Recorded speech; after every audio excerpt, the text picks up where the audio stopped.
మీరు టాటూ వేయించాలి అనుకున్నప్పుడు ఫస్ట్ ఆ ఆర్టిస్ట్ యొక్క రీసెంట్ వర్క్స్ చూడండి.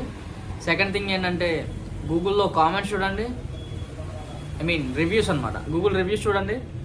Third thing, tattoo setup, tattoo atmosphere హైజీనిక్గా ఉందో లేదో చూడండి. టాటూ అనేది మనం లైఫ్లో ఒక్కసారి వేస్తాం. సో వేయించే టాటూని పర్ఫెక్ట్గా, నీట్గా, క్లీన్గా వేయించుకుంటేనే మనకి మంచిది. రీజన్ ఏంటి అని అంటే, వన్స్ టాటూయింగ్ మన బాడీలోకి వెళ్ళిందంటే దాన్ని లైఫ్ టైం మెయింటైన్ చేయాల్సింది మీరే. దానికి ఆ రిజల్ట్ ఎలా ఉన్నా ఫేస్ చేయాల్సింది మీరే. సో మీరు అది గుర్తుపెట్టుకొని పర్ఫెక్ట్గా మంచి ఆర్టిస్ట్నే చూస్ చేసుకోండి.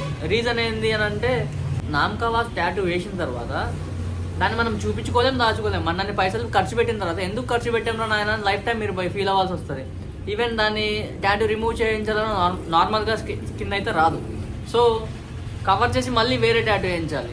అదే వేసే టాటూనే పర్ఫెక్ట్గా వేస్తే సెకండ్ టాటూకి ఆ ఛాన్స్ ఉండదు కదా.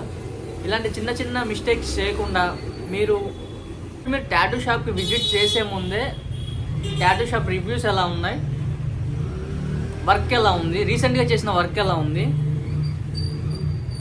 ఆర్టిస్ట్ యొక్క ఎక్స్పీరియన్స్ ఏంటి, ఈ ఎక్స్పీరియన్స్ అనేది మోస్ట్ ఇంపార్టెంట్ రోల్ ప్లే చేస్తుంది. రీజన్ ఏంటి అంటే, ఎక్స్పీరియన్స్డ్ టాటూ ఆర్టిస్ట్ మాత్రమే ఇవ్వగల క్వాలిటీ ఒకటి వేరే ఉంటుంది, లెర్నర్ చేసే వర్క్ వేరే ఉంటుంది. సో మీరు ఎక్స్పీరియన్స్డ్ ఆర్టిస్ట్ దగ్గరికి వెళ్తున్నారా, లెర్నర్ దగ్గరికి వెళ్తున్నారా, బిగినర్ దగ్గరికి వెళ్తున్నారా అన్నది చూస్ చేసుకొని కన్ఫర్మ్ చేసుకొని వెళ్ళండి.